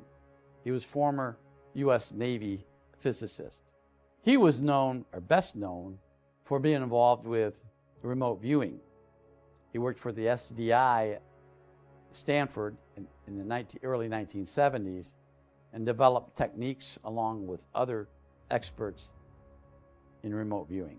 Penguin was a code name for John Alexander, Colonel in the United States Army Intelligence. He worked for the Security Command of the United States Army. He retired and then worked for Los Alamos. Hawk. Hawk was Ernie Kellerstrauss, a former employee of the Armed Forces Institute of Technology at Wright-Patterson Air Force Base. Ernie had intimate knowledge of what occurred at Wright-Patterson Air Force Base in the 50s and 60s. Chickadee. Chickadee was Commander C.B. Scott Jones, a PhD, U.S. Navy retired, former officer with the Office of Navy Intelligence, and the former aide to the late Senator Claiborne Pell. Next, we had Condor. Condor, code name for Captain Robert Collins, U.S. Air Force scientist involved in UFO research at Wright-Patterson Air Force Base. Next on the list was the real Falcon. People always thought that I was the Falcon. I was codenamed the Falcon. Heard that, saw that. Even some people on the internet still talk about Richard Doty as the Falcon. Well, I wasn't Falcon. The former director of the Central Intelligence Agency, Richard Helms, was the Falcon. My code name was Sparrow. Richard Dick Doty, and Dick is what some of the people within the aviary called me. My father, growing up, would always call me Dick rather than Rich. Then we had Chicken Little. Chicken Little was Dan Smith, a civilian UFO research and volunteer liaison among sources with the CIA. Dan was the only one within the aviary that didn't have a security clearance at first, but he later obtained one. And there were other frequent guests that we invited, or others invited, to our meetings. And these guests included Major Ed Dames, who was a remote viewer, Admiral Bobby Inman, former director of the DIA, or Defense Intelligence Agency, John McCone, former CIA director, William Colby, former CIA director, and employees of science companies or civilian companies, such as Dr. Eric Davis and even Robert Bigelow. These are some of the members that we invited. Now, what's the objectives of the aviary? Well, to coordinate data, see the big picture, analyze the meaning of UFOs and extraterrestrial contact with Earth, use this knowledge to gain access to additional information on a hyper-secret Majestic 12 working group. Now, did we ever work or have meetings with the MJ-12 working group? No. We coordinated, had liaison with them, but we never actually worked with them. They never attended our meetings. So the names of the members of the MJ-12 group were not officially known to us, but some members of the group, some of the scientists, some of the key officials within our working group, or the aviary, did know who the members of the MJ-12 group was. Now, the aviary gave themselves code names, but the story behind that is Robert Collins, one of the members of the group, had a friend and a colleague. I had a friend and a colleague named Bill Moore, although Bill was never a member of the aviary.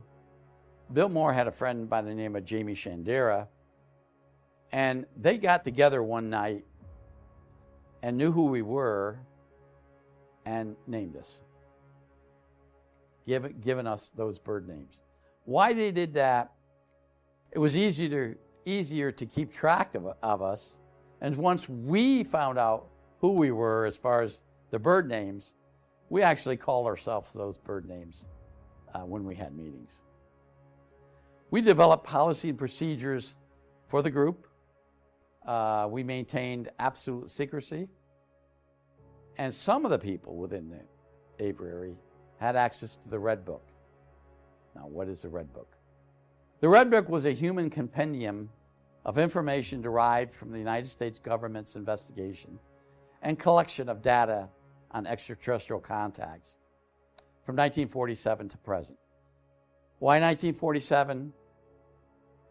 The Red Book started the historical analysis, or the chronological order, of the United States government's involvement with UFOs beginning in 1947, or the Roswell case.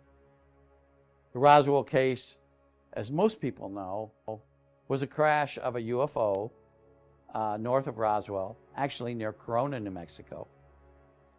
The official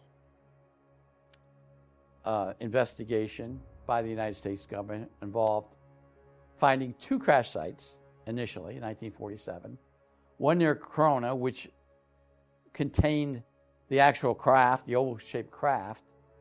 The second one a little bit south, which contained a debris field. The debris field was the antenna off the crashed one near Corona.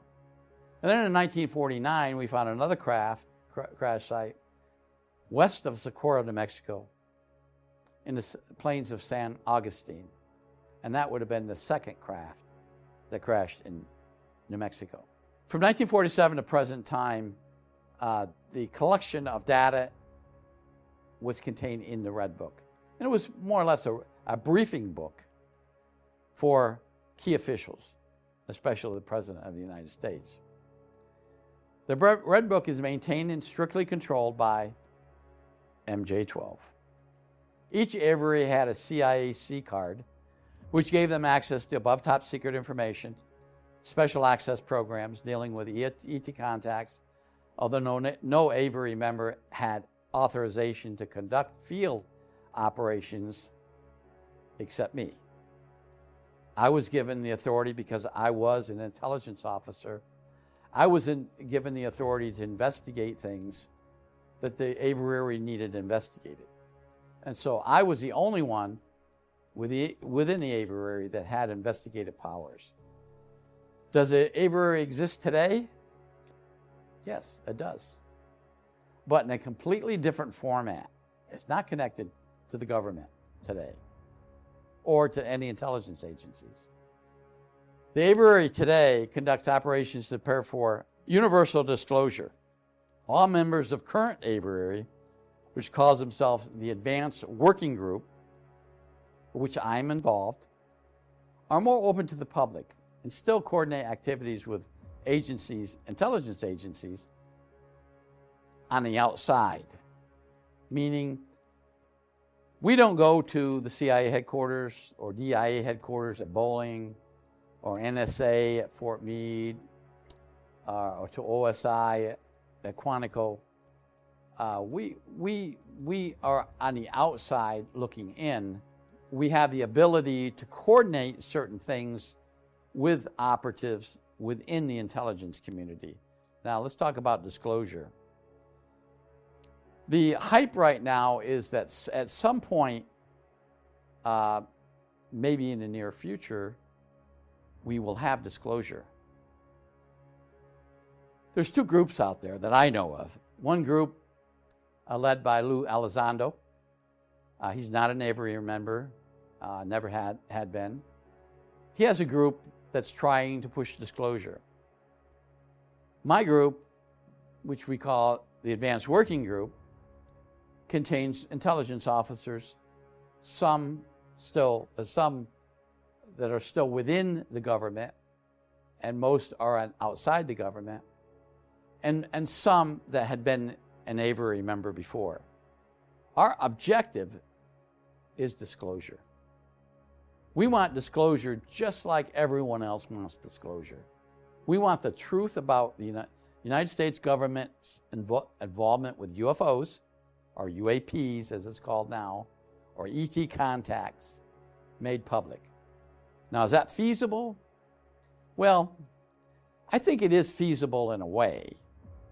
It's not entirely practical because there's some information that the government wants to be held secret. And there's some information that will always be secret. Anything to do with technologies or anything to do with gathering intelligence, technical intelligence through sources and methods will remain classified. And I'm for that. I don't want other countries, our nemesis, such as Russia, China, or North Korea, to gather our technology. So that part of the disclosure probably will never happen. But just the fact that we had been visited, we had contacts, and we have information and technology from outside this earth, that should be disclosed. So how do we do that? Well, we have to convince a lot of people within the government that we are the ones, our working group are the ones that need to start the disclosure progress. Now, it actually started when the New York Times article came out in 2017 discussing incidents involving the USS Nimitz and USS Roosevelt, Navy UFO or UAP contacts. And over the years, there's been more information released. Just the fact that the United States government has investigated UFOs and UAPs has been released. The United States Space Force, which is a new branch of the United States military, actually admits it. Yes, we have investigated. We have collected things, signals from outside this world.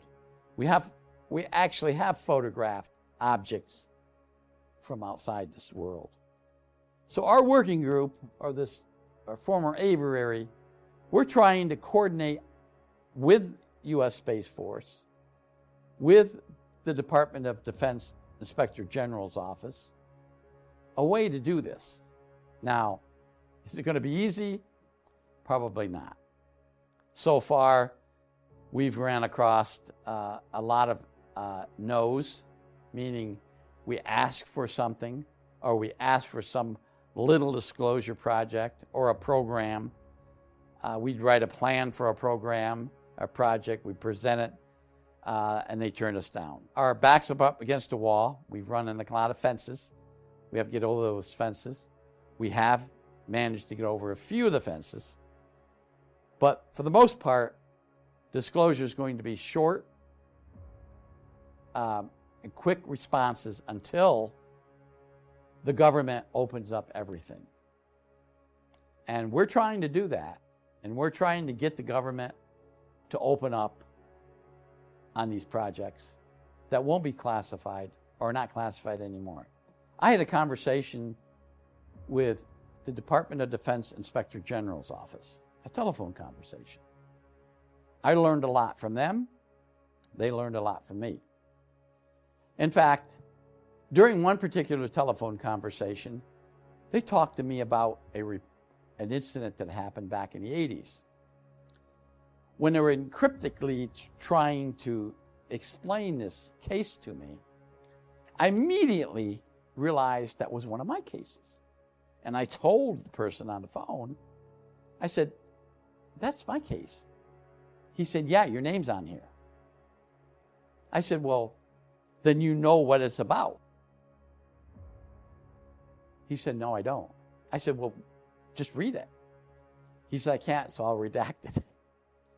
I had a big laugh over that. I said, "Wait a minute, you're the government, you're the Department of Defense Inspector General's office, and you can't get a report, a clear report from another agency that's not redacted?"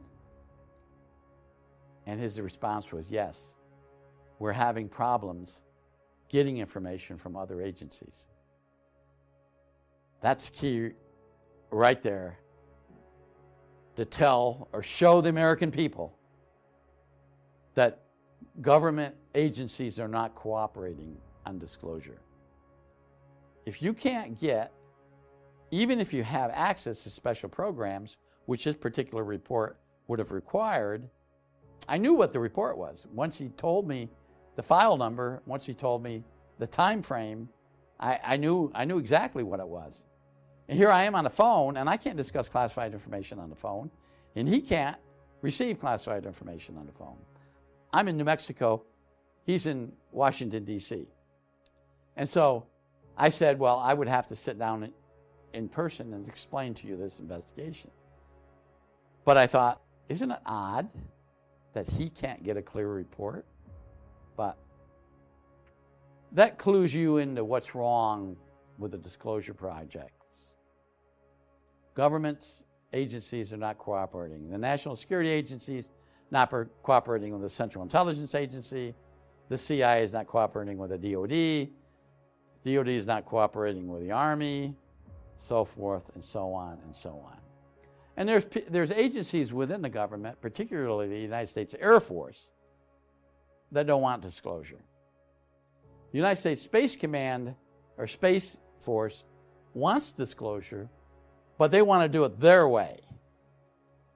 So this is a problem that they have within the United States government, and we have outside a civilian working group trying to get disclosure to the public.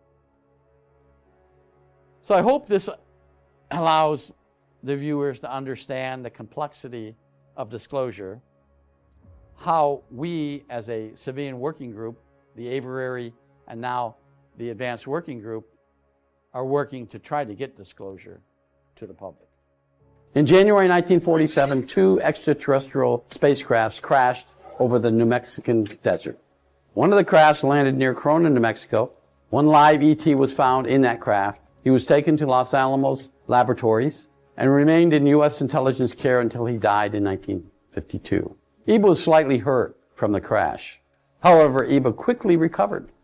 We found out Iba was a mechanic. Eventually, Iba was able to crudely communicate through hand motions and pictures.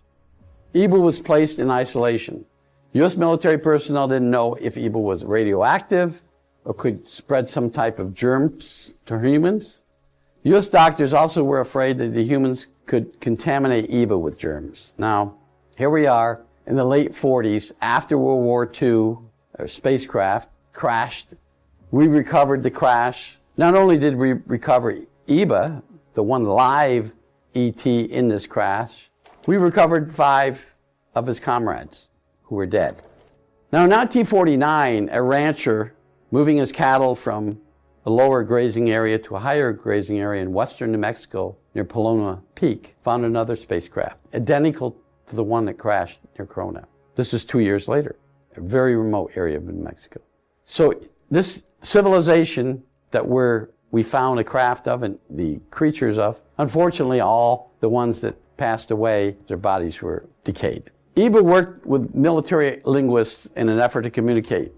EBA was able to speak his language after a doctor was able to transplant a device in his throat. Prior to EBA having an implant in his throat, EBA was learning our language, seeing it, hearing it, interpreting it.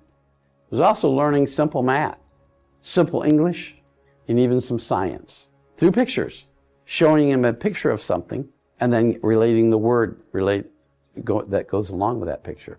A U.S. Army captain was assigned to EBA. I mean, full time. He actually lived with EBA. He wanted to meld with him, so to speak.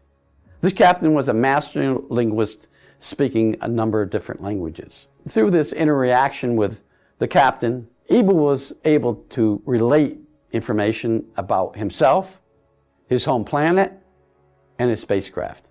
Now, one of the big questions I'm always asked is, what did EBA eat?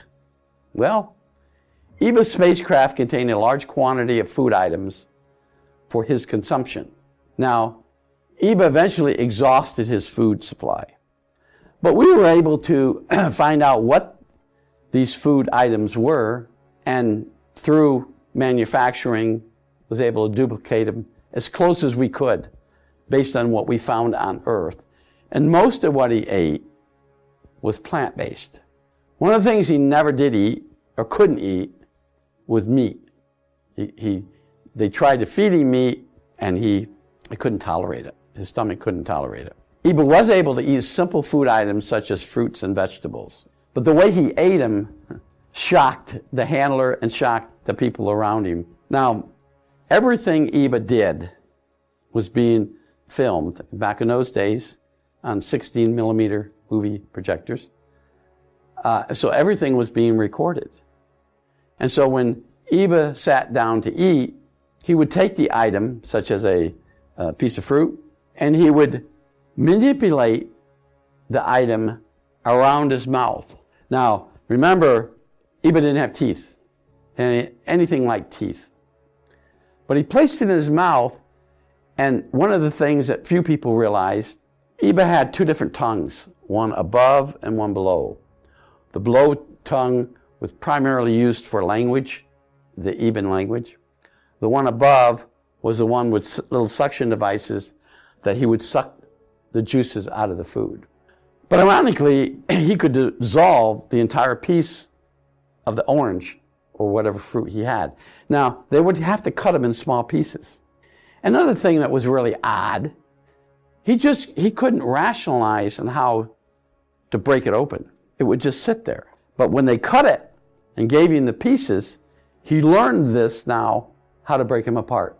Apparently, there was some reason why he couldn't rationalize that. He was smart, but you got to remember, he was an extraterrestrial. He wasn't a human. That's something that I thought was quite extraordinary. Now, another thing that we were extremely concerned about were germs, both his germs and our germs. Everything was brought into the captain for that time period, almost 5 years that he lived with EBA. He never strayed out. He never had contact with others, and if he did, he always wore a mask. So they didn't want his germs transmitted to EBA. They tried to put a mask in EBA, but he would never tolerate the mask. He would take it off. So eventually they just gave up on the mask. One of the things that EBA did do was drink water. EBA eventually told us water was universal throughout space. every planet that he had been to, inhabitable planet, his planet had water. So now we learned that H2O was prominent throughout the universe. Iba's body had a unique ability of extracting fluids from the food. So he didn't need a whole lot of water to compensate the makeup of his body. Scientists found that Iba's anatomy was entirely different. Iba had one organ that worked as a heart and lung. Iba's digestive system was simple, with just one stomach and one organ that eliminated waste. Iba had small glands on his hands, arm, and legs. The glands would enlarge at certain times. Iba measured 4 feet, 3 inches tall, and weighed 60 pounds. Iba's weight never varied. Iba was found in a crash site wearing a tight-fitting one-piece suit. The suit was all he needed to maintain the correct body heat. The suit was made of an elastic material that retained warmth and kept out cold. Scientists could not determine the material of the suit. Now here we got an extraterrestrial that wore this suit, one suit, didn't have any other clothes in the spacecraft, and that suit protected him from the heat and protected him from the cold. During experiments at Los Alamos, he was subjected to cold and heat. His body temperature never changed. Iba had fluid in his body similar to blood. However, scientists could not identify the substance of the blood. Iba lasted longer than he probably would have if his comrades had lived, because I'm sure the amount of rations he had for food would have been consumed by them too. Iba was always calm, kind, and very considerate. He was never excited, rude, or mean. Iba liked to touch people. His culture of holding and touching a person was a social norm for them. As he later explained to us, hugging and touching was a form of communications, social communications, to the Ibans. Iba was very docile. Even when scientists were poking and examining him, he seemed to understand why. He was the alien. He was the one that the humans were going to find information from, experiment with. He accepted that. He had a very high intelligence level. Now, I think it was difficult for Los Alamos, even being a national laboratory with very smart scientists, it was difficult for them to measure his intelligence quotient or his IQ. Now, he was only in captivity for 5 years. During that time period, he was able to learn our language. The problem he had was communicating, saying our words. He was saying them the best way he could, and it took some time for people to understand what he was saying, similar to somebody who had a thick accent from some other country and then trying to speak some other language. Now, during his life on Earth, Iba developed several medical conditions. His body seemed to heal those problems, except for a rash. Several different medicines were tried, and eventually the rash went away. What Iba had on his spacecraft was a medical kit. It took us some time to determine what it was, and it took some time actually for Iba to explain what he needed to get out of the spacecraft. But eventually we were able to bring his medical kit to him. Some very strange looking equipment, some strange looking tubes with medicine or some sort of healing materials. Iba assisted U.S. military intelligence in understanding the items from a spacecraft. Iba assisted us in creating a communications link between his planet and Earth.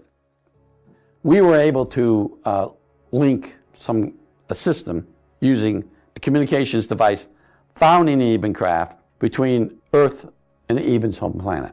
In September 1952, Iba developed a serious medical condition. Military and civilian doctors tried in vain to treat the problem. Everything that they could possibly do, they tried. He was withering away. They didn't understand why. Iba seemed to know why, but he couldn't relate everything to us or his handlers. One of the extraordinary things that we learned was that Iba wasn't afraid to die. He actually tried to explain to us, and I don't think we realized at the time what he was telling us, but eventually we figured it out. It was a new plateau for them. Life was one level and death was another level. So he wasn't afraid to die. The U.S. Air Force captain was heartbroken and suffered emotional distress for years after. Now, what happened to all this information that we gathered from EBA? It was locked up. We didn't want the public to know that we had an ET in captivity. And I say captivity, they wouldn't allow him to leave. I don't believe there's anything ever written or any information I ever was told about him trying to escape. I think he realized his situation. He realized his eventual fate, and he just cooperated during the time period that he was in our custody. But before he died, he was able to set up a communications link between Earth and his planet. And eventually that led to the EBA crafts coming back here and picking up EBA and his comrades and taking them back to their home planet.